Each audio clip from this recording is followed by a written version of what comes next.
नमस्कार, मैं हूं अंकुर और आप देख रहे हैं सत्य हिंदी का सुबह 11 बजे का न्यूज बुलेटिन। आज का दिन और रात ईरान के लिए भारी पड़ने वाली है। ट्रंप और हेगसेथ के बयानों से यही लगता है।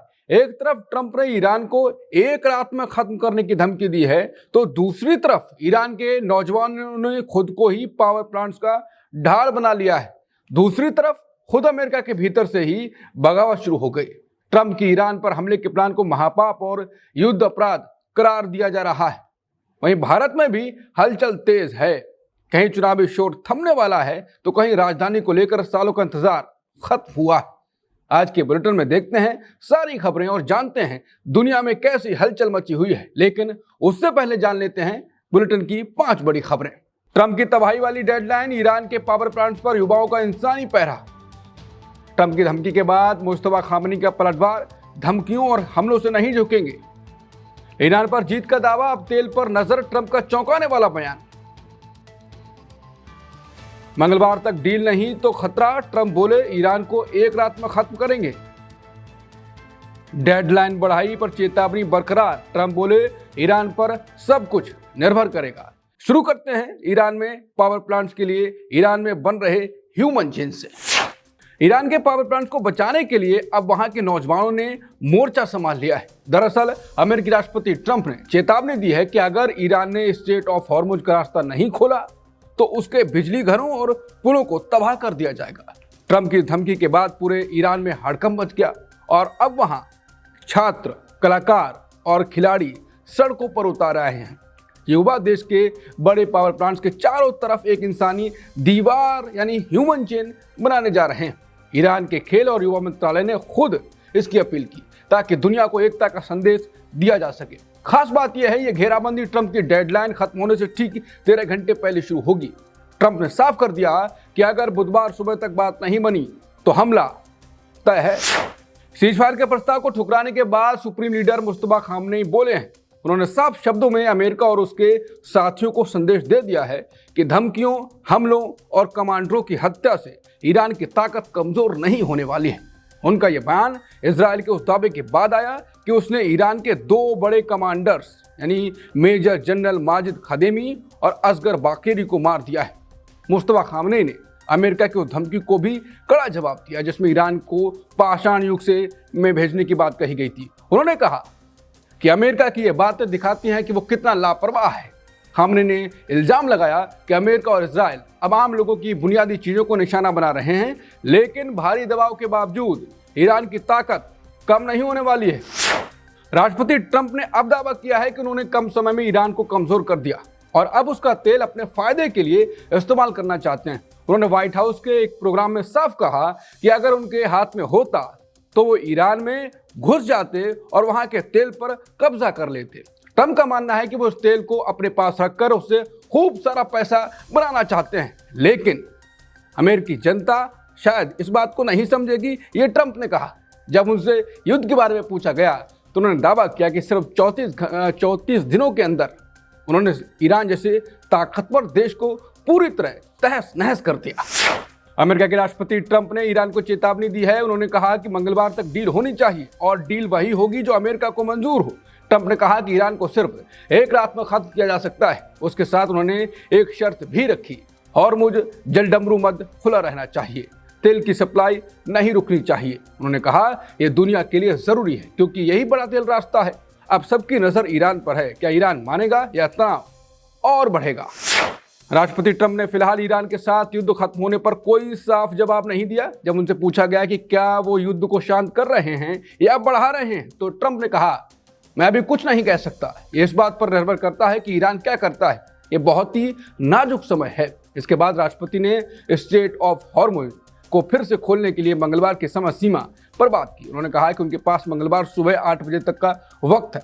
मैंने थोड़ी मोहलत दी है। ट्रंप ने बताया कि सोमवार की शुरुआती डेडलाइन को उन्होंने इसीलिए बदल दिया क्योंकि ईस्टर के अगले ही दिन ऐसा करना ठीक नहीं था।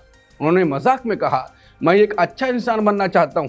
ट्रंप ने आगे कहा अब देखते हैं आगे क्या होता है। मैं बस इतना बता सकता हूं कि बातचीत चल रही है। हमें लगता है कि वो ईमानदारी से बात कर रहे हैं, पर सच क्या है ये हमें जल्द ही पता चल जाएगा। खबरें अभी और भी हैं जिन्हें आपको जानना चाहिए, बुलेटिन में आगे देखिए। अमेरिकी डिफेंस सेक्रेटरी हेगसेथ बोले आज मचेगी तबाही। बिजली घर पुलों पर हमले की धमकी से भड़का न्यूजीलैंड। जापान की पीएम साने ताकाइची करेंगी ईरान अमेरिका से बात। ईरान को ट्रंप की धमकी, अमेरिकी सीनेटर ने बताया महापाप। अमेरिका आज ईरान पर अब तक का सबसे भीषण हमला करने जा रहा है। रक्षा मंत्री पीट हेगसेथ ने साफ कह दिया है कि आज होने वाली बमबारी युद्ध के पहले दिन से भी कहीं ज्यादा और भयानक होगी। इतना ही नहीं, उन्होंने चेतावनी दी कि कल होने वाले हमले आज से भी ज्यादा खतरनाक साबित होंगे। असल में अमेरिका ने यह कड़ा रुख राष्ट्रपति ट्रंप के उस अल्टीमेटम के बाद अपनाया जिसमें उन्होंने ईरान को समुद्री रास्ता खोलने के लिए आज तक का वक्त दिया था। हेगसेथ का कहना है कि अब फैसला ईरान को करना है कि वो झुकना चाहता है या फिर इस महातबाही को झेलना चाहता है। ईरान के घरों और पुलों को निशाना बनाने की ट्रंप की धमकी पर न्यूजीलैंड के प्रधानमंत्री क्रिस्टोफर लक्सन ने सख्त ऐतराज जताया।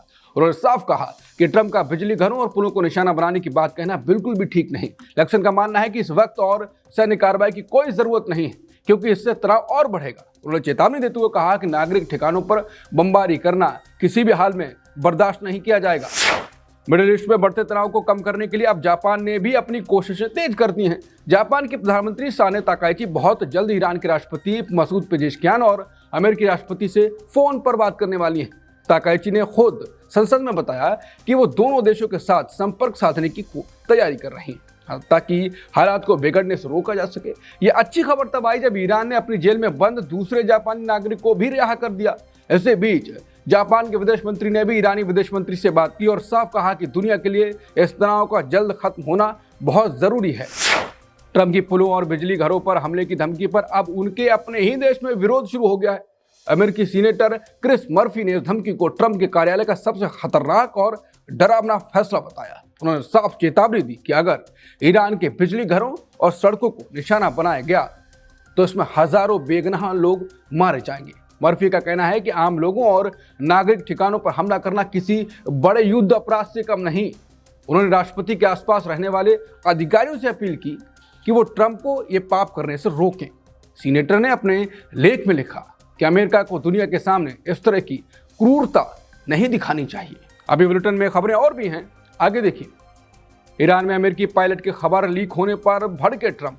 अमेरिकी सेना से भिड़ंत, ईरान के 4 अधिकारी मारे गए। केरल, असम और पुडुचेरी में चुनाव प्रचार का आज आखिरी दिन। राष्ट्रपति की मंजूरी से अमरावती बनी आंध्र प्रदेश की राजधानी। ईरान में लापता अमेरिकी पायलट की जानकारी लीक होने से राष्ट्रपति ट्रंप बेहद गुस्से में हैं। ट्रंप ने अब साफ कह दिया कि हम उस गद्दार को पाताल से भी ढूंढ निकालेंगे। इतना ही नहीं, उन्होंने खबर छापने वाले रिपोर्टर को भी धमकी दी।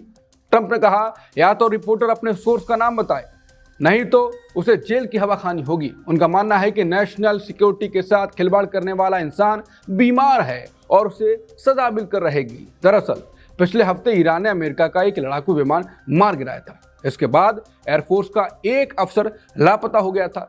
ट्रंप का कहना है कि प्रशासन के किसी लीकर ने यह खबर मीडिया तक पहुंचा दी। इस खुलासे से मिशन काफी मुश्किल हो गया क्योंकि ईरान को पहले ही पता चल गया कि कोई दूसरा क्रू मेंबर भी बचा है। ईरान ने मान लिया है कि अमेरिकी रेस्क्यू ऑपरेशन के दौरान उसके 4 बड़े सैन्य अधिकारी मारे गए हैं। ईरान की सेना ने सोमवार को एक बयान जारी कर बताया कि इस्फहान प्रांत में जब अमेरिकी विमानों ने हमला किया तो उनके इन अफसरों ने दुश्मन का डटकर मुकाबला किया था। दरअसल ये चारों अधिकारी उस वक्त सीधे तौर पर अमेरिकी फाइटर जेट्स, हेलीकॉप्टरों और हथियारों से लैस ड्रोनों से भिड़ गए थे। सेना का कहना है कि उनकी यूनिट ने कंधे पर रखकर चलाई जाने वाली मिसाइल से एक अमेरिकी विमान को निशाना बनाया था, लेकिन जवाबी हमले में ये चारों जाबाज मारे गए। जान गंवाने वाले अफसरों में एक ब्रिगेडियर जनरल और एक कर्नल जैसे ऊंचे पदों के अधिकारी शामिल हैं, जो इस लड़ाई की गंभीरता को साफ दिखाते हैं। इस खबर के बाहर आने के बाद ईरान में गम और गुस्से का माहौल है। स्टेट ऑफ हॉर्मुज में ईरान की मनमानी रोकने के लिए आज संयुक्त राष्ट्र सुरक्षा परिषद में एक बड़ा फैसला होने जा रहा है। दुनिया भर की नजरें इस वोटिंग पर टिकी हैं क्योंकि ईरान ने इस अहम समुद्री रास्ते को लगभग बंद कर दिया। नए प्रस्ताव में ईरान ने साफ तौर पर मांग की है कि वो व्यापारिक जहाजों पर हमले रोके और समुद्र में आवाजाही को बाधित करना बंद करे। अब हर कोई ये देखना चाहता है कि यह प्रस्ताव के पास होने के बाद क्या ईरान पीछे हटेगा या दुनिया पर मंडराता तेल का संकट और गहरा जाएगा। केरल, असम और पुडुचेरी में विधानसभा चुनाव के लिए मची सियासी खींचतान का शोर आज शाम पूरी तरह थम जाएगा। असल में 9 अप्रैल को होने वाली वोटिंग से पहले आज प्रचार का आखिरी दिन है, इसीलिए अब पार्टियों ने अपना पूरी ताकत झोंक दी है। केरल की बात करें तो वहां सत्ताधारी एलडीएफ अपनी उपलब्धियां गिना रही है और उनका दावा है कि उन्होंने 2021 के 97% वादे पूरे कर दिए। वहीं दूसरी तरफ कांग्रेस और बीजेपी लगातार उन पर हमले बोल रहे हैं ताकि वोटरों को अपनी ओर खींच सके। उधर असम में प्रधानमंत्री मोदी ने खुद कमान संभाल रखी है और उन्होंने लोगों से अपील की है कि अगर शांति और विकास चाहिए तो कांग्रेस को सत्ता से दूर रखें। पुडुचेरी के हालात थोड़े अलग हैं क्योंकि वहां तमिलनाडु के मुख्यमंत्री एम.के. स्टालिन ने केंद्र सरकार को घेरा है और आरोप लगाया कि 14 बार प्रस्ताव पास होने के बाद भी पुडुचेरी को राज्य का दर्जा नहीं दिया गया। अब असम की 126, केरल की 140 और पुडुचेरी की 30 सीटों पर किस्मत का फैसला जनता के हाथ में है। अमरावती को आधिकारिक तौर पर आंध्र प्रदेश की राजधानी का दर्जा मिल गया है। राष्ट्रपति द्रौपदी मुर्मू ने आंध्र प्रदेश पुनर्गठन संशोधन अधिनियम 2026 को अपनी मंजूरी दे दी, जिससे अब अमरावती को कानूनी रूप से स्थायी राजधानी बनने का रास्ता साफ हो गया। इस फैसले से गदगद मुख्यमंत्री चंद्रबाबू नायडू ने राष्ट्रपति और प्रधानमंत्री मोदी का शुक्रिया अदा करते हुए इसे जनता की बड़ी जीत बताया। नासा के 4 अंतरिक्ष यात्रियों ने करीब 50 साल बाद चांद के सबसे करीब पहुंचकर एक नया विश्व रिकॉर्ड बना दिया। असल में ये जांबाज यात्री धरती से इतनी दूर निकल गए जहां आज तक कोई भी इंसान नहीं पहुंच पाया था। नासा के मुताबिक ये स्पेसक्राफ्ट चांद की सतह से सिर्फ 6500 किलोमीटर की दूरी पर था, जहां से चांद हाथ में पकड़ी हुई बास्केटबॉल जैसा नजर आ रहा था। सोमवार को जब ये लोग अंतरिक्ष की बाहरी सीमा पर थे तो वहां से उन्होंने पूरी दुनिया को चांद के बेहद करीब और साफ तस्वीरें भेजी। फिलहाल ये चारों यात्री चांद के चारों तरफ घूम रहे हैं और करीब 6 घंटे तक वहां की जमीन और पहाड़ों की बारीकी से जांच करेंगे। सुबह 11 के बुलेटिन में इतना ही। बाकी खबरों के लिए बने रह सकते हैं आप सत्य हिंदी के साथ। नमस्कार।